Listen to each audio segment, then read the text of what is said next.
Serena is now a fractional CFO, and she's the I'm not. F word. I am not a fractional CFO. Oh, are you not? I used to be a fractional You used to CFO. be a fractional CFO. hmm Ah, right. Well, we'll pause that, and I'll let you. Well, I'll tell you what. I'll let you tell everyone. What are you if you're no longer a fractional CFO? Okay, I spent 5 years as a fractional CFO, which I pivoted into after COVID. I'm now moving back into really business and financial coaching with a particular focus on helping business owners build financial security without having to gamble on an exit or without having to scale aggressively. So building sustainable real wealth while you're running your business. Okay, that's really interesting. So you were a fractional CFO. You've now pivoted. Why was that? Was there a reason? Was there something It you got was. First of all, I was losing the will to live, quite frankly. in a fractional CFO? Yeah, before I was running a business before I'd been doing financial coaching and training for about 20 years before COVID hit. That kind of knocked that on the head, obviously with everything changing. And fractional CFO work felt like a logical place to go next. It was where there was good demand, it was Yep. solid, reliable income. And I learned a lot. I mean, I learned a huge amount and worked with some amazing companies in that time. But kind of reached that time of thinking I need to go back out on my mission and do work that I feel is really stretching me. And it's always been for me about helping business owners get financial security. That's always been my mission for the last 25 years. But the reason I particularly moved and brought mindset into the coaching was because I had this light bulb moment, I think maybe August, September last year, where it didn't matter how great the financial information was I was producing. It didn't matter how many ways I found to tell the story, how ruthless I was in terms of delivering messages to clients. The same issues were going on for month after month, year after year in businesses, and people weren't taking action. And I kept thinking, well, that's down to me. I'm clearly not communicating that well. But then I started to learn about financial mindset, which I hadn't really come across. I mean, as accountants, we're taught it's about logic, it's about spreadsheets, it's the maths. Here's the right thing to do. But it's not, because it completely ignores the human side. Every decision we make financially is driven by our deep-seated subconscious beliefs that we were picked up in childhood, that were then compounded over with our experiences in life, in business. And these financial beliefs actually govern the action and the decisions we take around money. And they were showing it. Once I saw it, it was everywhere. It's like, that's why you won't price your stuff properly. That's why you're reluctant to put your prices up. That's why you won't go out there and raise your profile. All of these things were coming back to you're You operating from fear. Yeah, okay. I mean, it's really interesting. This, but not many people will know this, but in a previous life before Synergist, I was actually a financial advisor. So I used to invest people's money and set Well, their pension plans up and things like this. So I really understand this, your mindset, and your beliefs. So where you see these people's personal beliefs when it comes to money, it mm, does start influencing their decision in businesses for sure.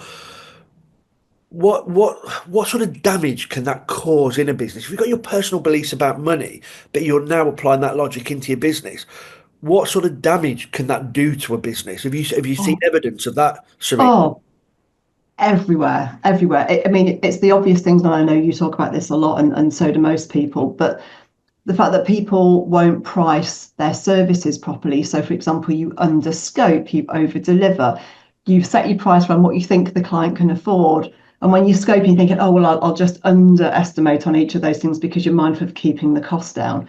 And that really stems from a fear of, well, if I quote too high, I'm going to lose the client, I'm going to lose the opportunity. And there's also, with most humans, we have quite a feeling of not enoughness.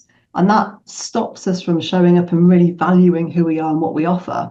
So the undercharging, underpricing, underscoping, over delivery is a massive piece. You see this in agencies all the time, I know.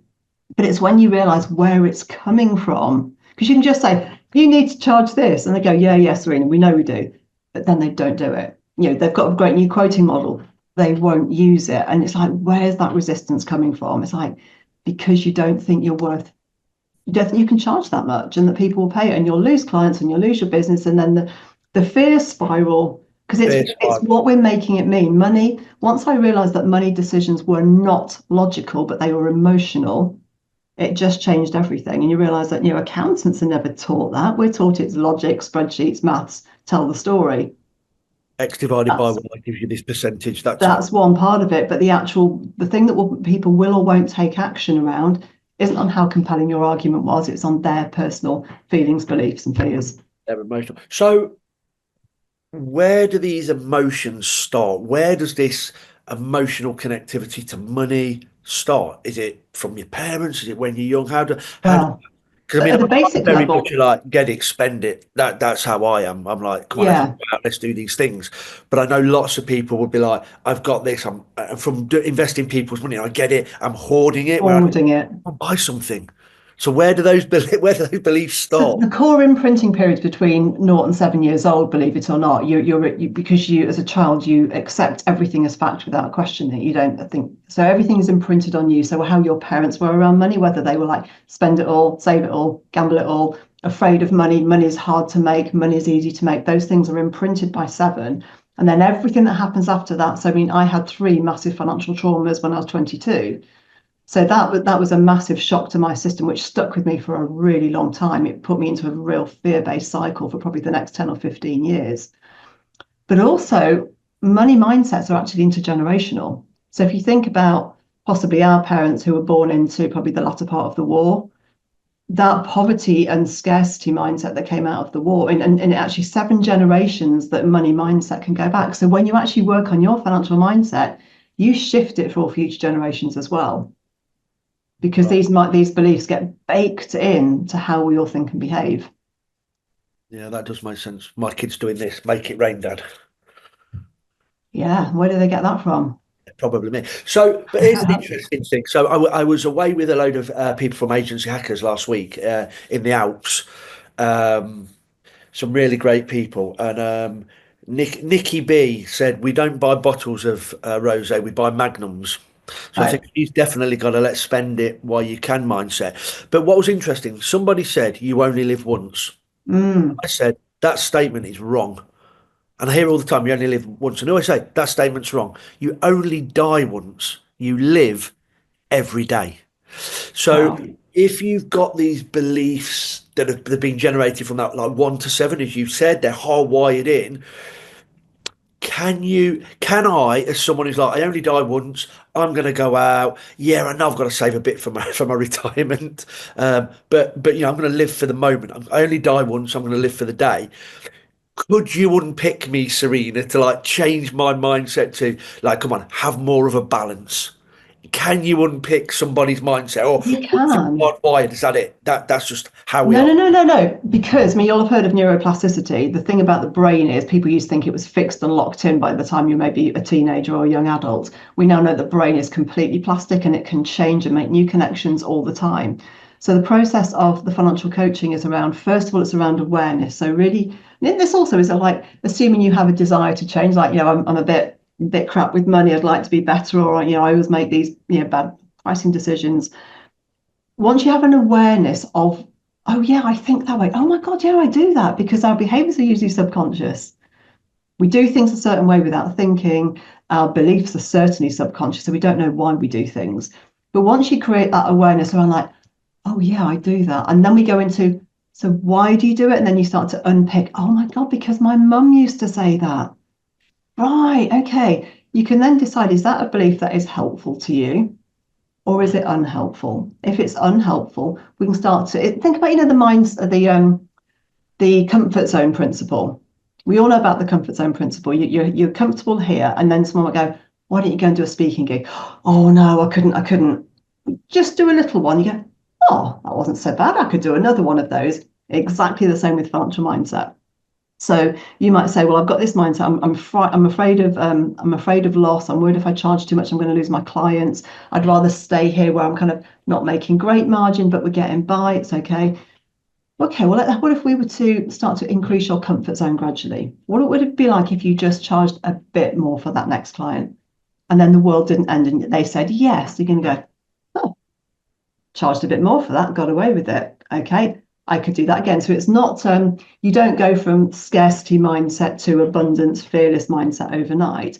It's the same process of pulling out your mindset and going, yeah, I could do it. What if I just took that next little step? What if I did put my prices up in April for inflation, rather than going like, I don't do that, I might lose clients? especially in today's climate where we're all so worried, aren't we, about clients are pulling back, they're in housing, they're making AI decisions. There's so much fear around clinging onto your clients. What if I said, no, I'm going to put my prices up in April. I deserve to. My costs have gone up. I'm going to charge that. And I'm going to put a bold statement out. Most companies go like, yeah, we're expecting it. We've got it in the budget. But we're thinking, I mean, even now, for me, I mean, I bloody teach this stuff.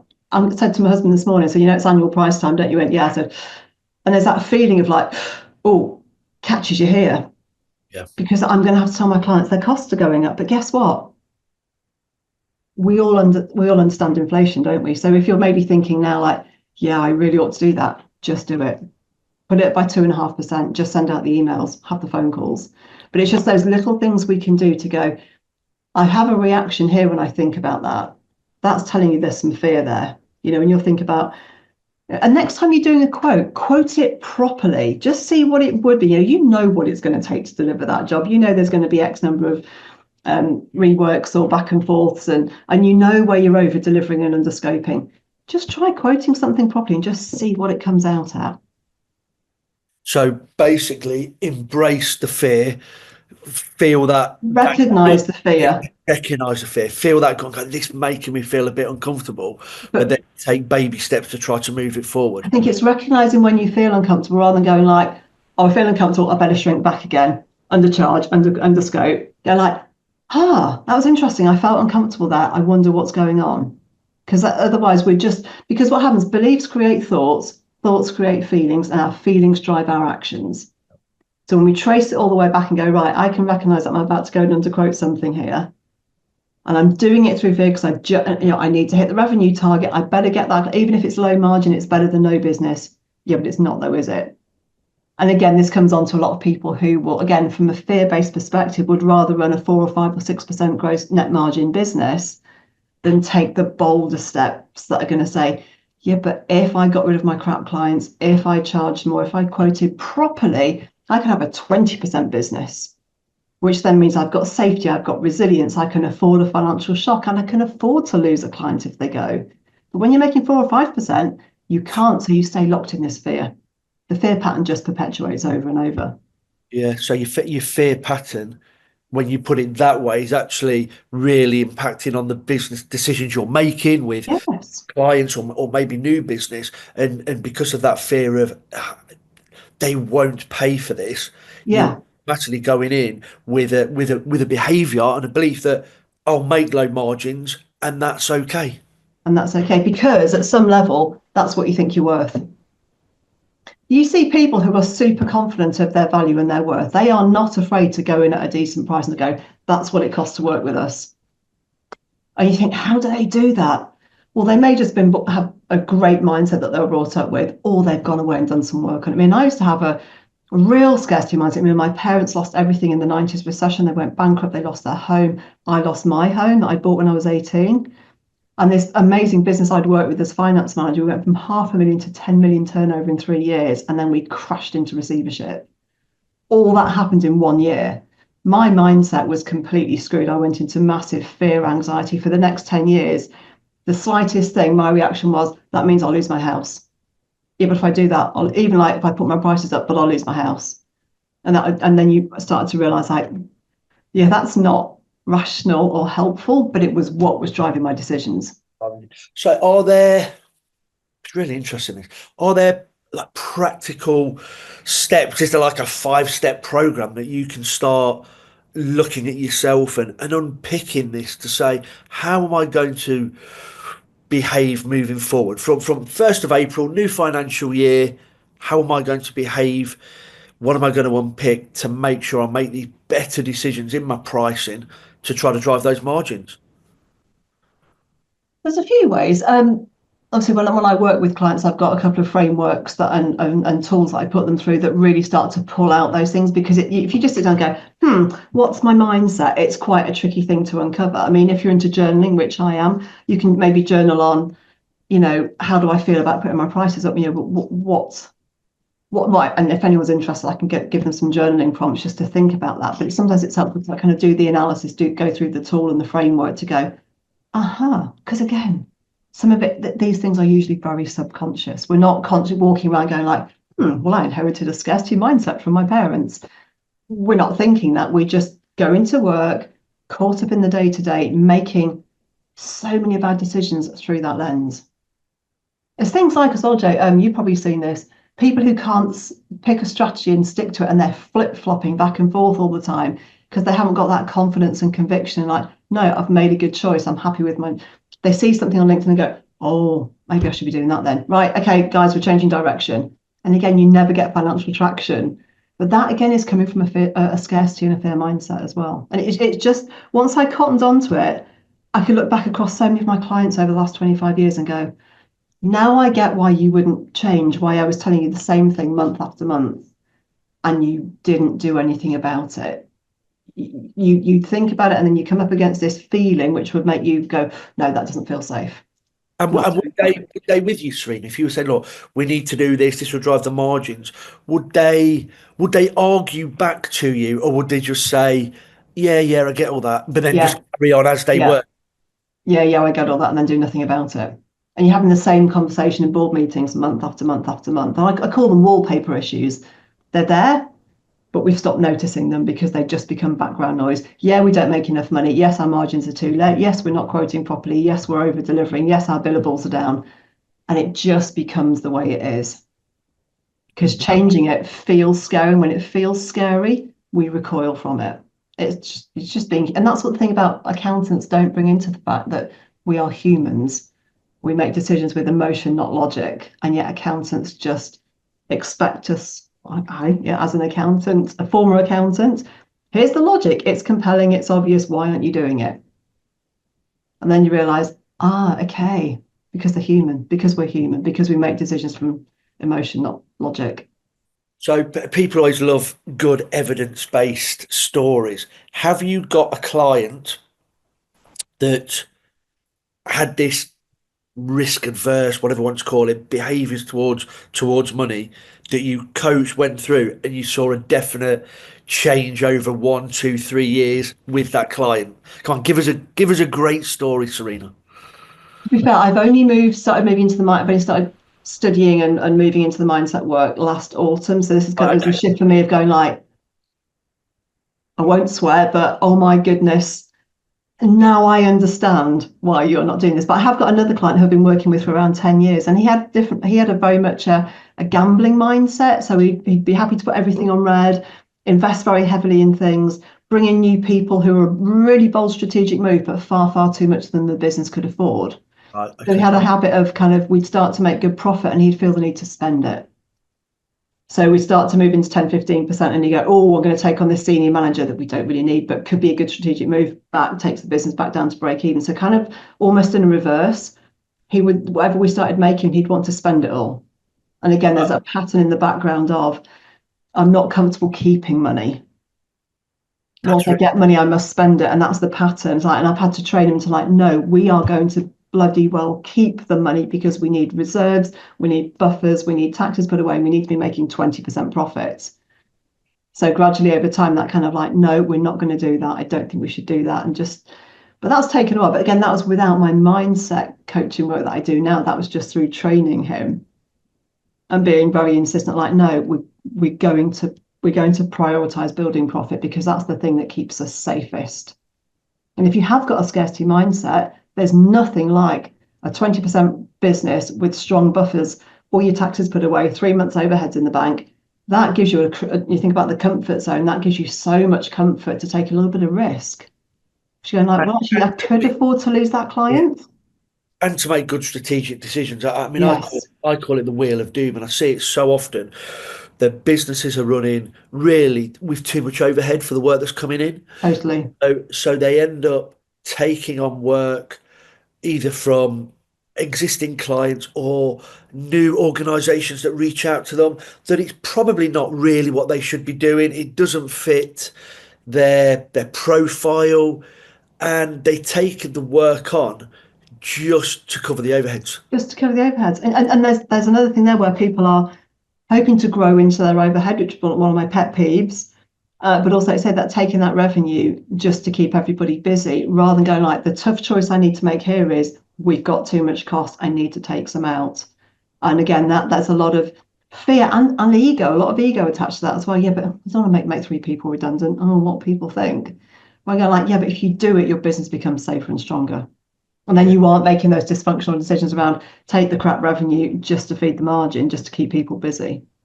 Yeah, that is true. I see when you do your planning and you go, look, with the team you've got, even sometimes with like, modest utilization rates, modest hourly rates. The conversation yesterday at the lunch, the average hourly rate I think is around 114, 115 quid an Mhm. hour. So even with modest, you said £100 an hour, the revenue that business can generate, most agencies I look at are probably achieving 75 to 80% of that number. Yeah.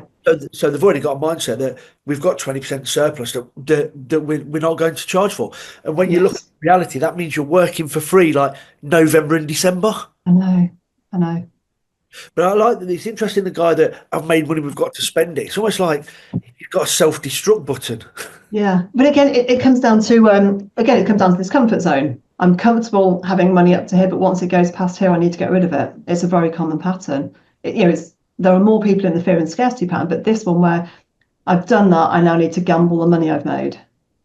I need to get rid of that money. It's interesting when you look and see, well, there's a resistance to actually having money in the bank, having the safety net there, because maybe they're used to living on the edge. You get money, you spend it. When you maybe have a win of some sort, you don't invest it, you spend it. And I, be that. So the thing is, whatever your personal financial habits are, I worked once with the chief exec of a charity, and he had the most shocking personal financial habits. I mean, really, truly shocking. He brought those into the business and applied exactly the same logic, and it ran the charity into huge trouble. But you could just see the mirror of his personal habits reflected in the business.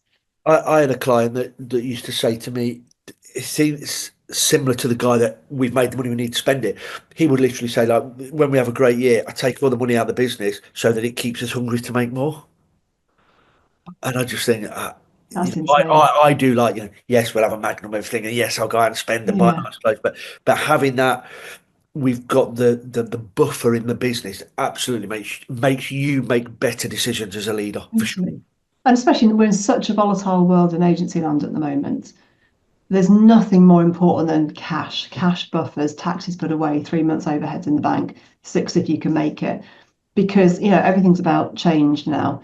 Resilience is everything, cash is everything. That ability to go, yeah, we've lost our best client, but it's okay. We're fine. We're not going to panic. We're not going to knee jerk. We're going to just calmly reassess and go and get somebody else. Rather than like, oh my God, we've lost a client. We've got to make three people redundant, which you see this. I've seen it in the last 3 or 4 years, this cycle of constant growth, retraction. Take a big client, lose a big client, make five people redundant, and then just stuck in this cycle. And it's all coming through panic and fear because you Panic. can't make that logical, calm decision. Serena, can you believe it's 5 to 10? I can't now, just all the time. No, Dot by. We did um, say the years are whizzing by, didn't I we? know, but the years are whizzing by, the minutes are whizzing by. Um, that was really, really interesting, and I think people on here should look and go, okay, what is my behavior? What is my attitude to money, to profit? And But we're just moving notice into the feeling because financial it's year. it's hard to recognise the thought and belief, but maybe notice the next time you have when you may be chatting to your accountant or someone's talking about margins, just notice how that's making you feel. And just take note of that, going like, that's really interesting. Why do I feel that way? Because that is what's driving your decisions. Yeah, okay.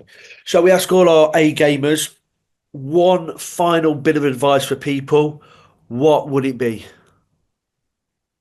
Generally, in life, in business, buffers. Buffers, Buffers are everything. Get your taxes put away. Corporation tax this year and last year, 3 months overheads in the bank, and for God's sake, start pricing properly. price properly. Buffers is the new cool then. Oh my God, buffers is everything.